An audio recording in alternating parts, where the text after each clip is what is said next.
რაც გულისხმობს ვის შეუძლია დაზღვევა და თქვა დეპოზიტის რა ნაწილი არის დაზღვეული და რა ნაწილი არა.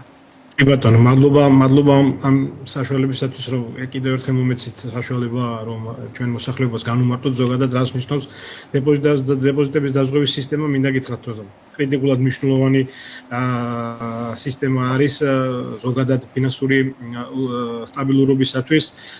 რას ნიშნავს დეპოზიტების დაზღვევა? დეპოზიტების დაზღვევის სისტემით ნებისმიერი ფიზიკური და იურიდიული პირის დეპოზიტები ნებისმიერ კომერციულ ბანკსა თუ მიკრობანკში არის დაზღვეული დაზღვევის ზღვარი დღეისათვის არის 30000 ლარი, მაგრამ როგორც თქვენ აღნიშნეთ, 1 აპრილიდან ეს ზღვარი გაიზრდება 50000 ლარამდე და რას გულისხმობს ახლა ეს? ესე იგი, ბანკში არსებულ ნებისმიერი სახის ანგარიშზე ნებისმიერი დადებითი ბალანსი არის დაზღვეული ნებისმიერი ფიზიკური თუ იურიდიული პირისათვის. თითოეულ პირზე, თითოეულ ბანკში ითვლება ლიმიტი. და ანუ ერთ ბანკში ნებისმიერ ანგარიშზე ჯამურად უნდა იყოს ეს თანხა. ჯამურად, კი, ნებისმიერ. ეს არის თითოეულ პირზე, თითოეულ ბანკში. ჯამურად ლიმიტი არის 50000 ლარი. ეს ხდება, ესე იგი, დეპოზიტორის ჩარევის გარეშე, დამატებითი პროცედურების და დამატებითი ხარჯების გარეშე. ავტომატურად ყველანაირი სახის ანგარიშზე ყველანაირი თანხა არის დაზღვეული. ძალიან საინტერესო თემა შეეხეთ ახლა, დიახ. ანუ ეს ხდება ავტომატურად და არანაირი განაცხადი მომხმარებელს დეპოზიტარს არ ჭირდება. არა, აბსოლუტურად არანაირი პროცესი, მათგან დამოუკიდებლად ავტომატურად სისტემა უზრუნველყოფს მათი ჩართულობის გარეშე. და როდესაც მინდა აღვნიშნო ეს, იმიტომ რომ ხშირად ჩვენ მოქალაქეებს აქვთ ხოლმე ამასთან დაკავშირებით კითხვა, როცა ჩვენ საუბრობთ დეპოზიტების დაზღვევაზე, ეს არ გულისხმობს რაიმე კონკრეტულ პროდუქტის დაზღვევას. აქ საუბარია ნებისმიერ თანხაზე, ნებისმიერ სახის ანგარიშზე. თავარია ანგარიშზე იყოს რაღაც გარკვეული თანხა და ის ავტომატურად არის დაზღვეული. კიდევ რომ უფრო განვმარტავთ, ეს თანხა შეიძლება იყოს ანაბრის თანხა, სახელფასო ბარათზე არსებული ნაშთი და ასე შემდეგ ჯამში. კი ბატონო, გნებავთ საპენსიო ანგარიში, გნებავთ მიმდინარე ანგარიში, გნებავთ სახელფასო ანგარიში, გნებავთ ვადიანი ანაბარი, გნებავთ მოთხოვნამდე დეპოზიტი, არ აქვს მნიშვნელობა. რის მიხედვით რჩება დაზღვევის მიღმა, ვთქვათ, თუ ლიმიტს გადააჭარბებს, რის მიხედვით არჩევს საფინანსო ორგანიზაცია, რა თანხა რჩება დაზღვევის მიღმა. თქვენ ახსენეთ საპენსიო დანაზოგიც, ხო? ნახეთ, აი როგორ არჩევს, ვთქვათ, აღემატება იმ ლიმიტს, საპენსიო დანაზოგზე ეხა ჩვენ რა ვქონი, უბრალოდ საპენსიო ანგარიში ვახსენე და არა საპენსიო დანაზოგი. ხო, ანგარიში, დიახ. ესე იგი, ჩვენ პასუხისმგებლობას ვიღებთ, ანუ დეპოზიტების დაზღვევის სისტემა პასუხისმგებლობას იღებს იმ თანხაზე, რაც არის ლიმიტით განსაზღვრული და კანონით დადგენილი. ნუ როგორც მოგახსენეთ, 1 აპრილიდან ეს იქნება 50000 ლარამდე. 50000 ლარის ზემოთ, თქვათ, თუ მოხდა, თქვათ, რაიმე შემთხვევა და თქვათ, ბანკის ლიკვიდაცია მოხდა, ეს არ ნიშნავს, რომ დანარჩენი თანხა იმის ზემოთ ეს თანხები დაიკარგება. არა, კანონმდებლობის შესაბამისად ლიკვიდაციის პროცესში, როგორც ზოგადად ითვალისწინებს კანონმდებლობა, ისე მოხდება კრედიტორების გასტუმრება. უბრალოდ ჩვენ პასუხისმგებლობას ვიღებთ, ანუ დეპოზიტების დაზღვევის სისტემა პასუხისმგებლობას იღებს, რომ თქვათ, თუ რაიმე გაუთვალისწინებელი შემთხვევა მოხდება, დეპოზიტორი, ასე ვთქვათ, ფიზიკური და იურიდიული პირი არის დარწმუნებული, რომ ლიმიტის ფარგლებში ესე იგი, ისიერად აუნაზღაურდება მას ეს თანხები. დიახ, აქ მხოლოდ დროზე არის, როგორც ვიცით, საუბარი ხომ ოპერატიულობაზე, რომ წინა ოპერატიულობაზე და პირველ რიგში ანაზღაურებადი თანხა. დიახ, ეს ერთი ოპერატიულობა და ასევე ესე იგი გარანტიაზეც, ანუ ზღვრის ფარგლებში გარანტირებულად აუნაზღაურდებათ. ბატონ ლევან, რატომ დადგა დღის წესრიგში ამ ლიმიტის გაზრდა?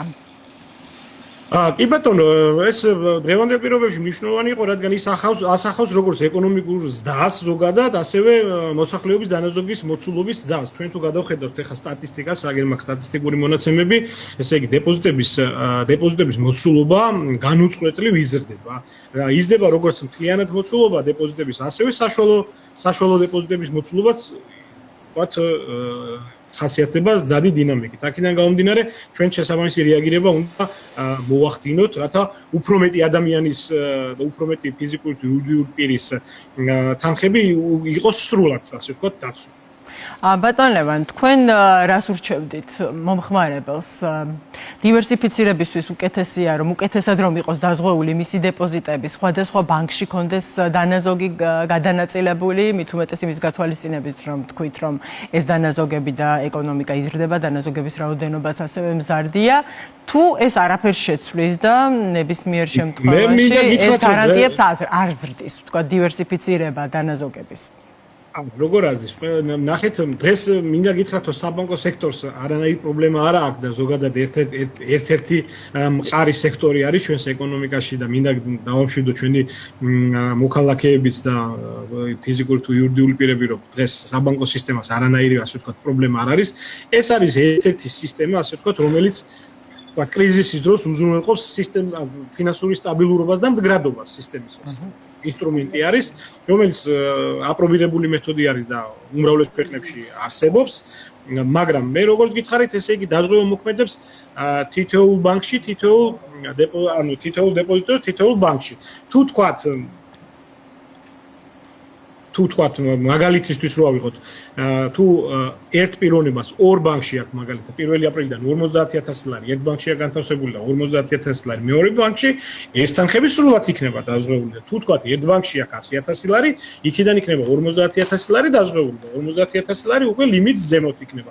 ეხლა ეს პრობლემა არ არის ნამდვილად ნებისმიერ ბანკში შეუძლიათ ნებისმიერი თანხა შეიტანონ, იმიტომ რომ დღეს საბანკო სისტემა არის ძლიერი. მე უბრალოდ აგიხსენით ახლა დეპოზიტების დაზღვევის სისტემა როგორ მოქმედებს და ეს უკვე გადასაწყვეტია თვითონ დეპოზიტორზე, როგორ მოიქცევა და როგორ მოახდენს დივერსიფიცირებას. მიკრობანკებზეც იგივე პრინციპი მოქმედებს? კი, მე მინდა გითხრათ, რომ მიკრობანკებზეც იგივე კარგია, რომ ეს შეკითხვა დამისვით, მინდოდა ამაზეც გამემახვილა ყურადღება. მიკრობანკებზეც იგივე სისტემა, იგივენაირად ხდება ზუსტად და იგივე პრინციპებით ხდება დაზღვევა. ერთადერთი განსხვავება რაც არის, მიკრობანკს კანონმდებლობით დეპოზიტზე, ვადიან დეპოზიტზე თანხის მიღება ეკრძალება იმაზე მეტი, ვიდრე დაზღვეული დეპოზიტები არის.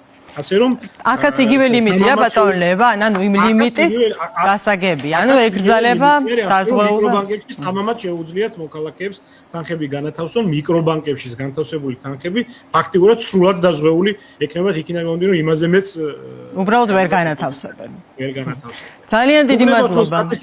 სტატისტიკურ მონაცემებსაც მოვახსენებთ ზდასთან დაკავშირებით, თუ როგორ არის, რამდენი არის დღეისათვის დეპოზიტები, თქვათ, როგორი დინამიკით არის, რამდენი არის. ძალიან მოკლედ თუ შეიძლება, იმიტომ რომ დროში ვარ შეზღუდული. მაგალითად, თუ თქვათ 2018 წელს ავიღებთ 24 მილიარდი იყო დეპოზიტების მოცულობა სულ, თუ 2022 წელს ავიღებთ 46 მილიარდი იყო და დღეს 70 მილიარდამდე არის უკვე დეპოზიტების მოცულობა. აქედან ფიზიკური პირების დეპოზიტები 36 მილიარდი არის, იურიდიული პირების დეპოზიტები 33 მილიარდი არის და რაც შეეხება დაზღვეულ დეპოზიტებს, ამ პერიოდისათვის დაზღვეული არის 12 მილიარდი ლარის ოდენობის დეპოზიტები, ხოლო ზღვარი რაც გაიზრდება უკვე 15 მილიარდამდეც.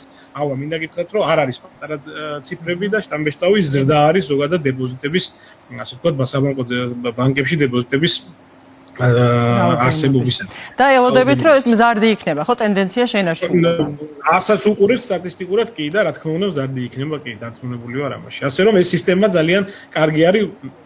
ნდობა არ აკლია ჩვენ საბანკო სისტემას, მაგრამ ერთ-ერთი კომპონენტი ამ ნდობისა არის დეპოზიტების დაზღვევის სისტემის არსებობაც. ასე რომ კრიტიკულად მნიშვნელოვანი ინსტრუმენტი არის ჩვენი ფინანსური სტაბილურობისათვის.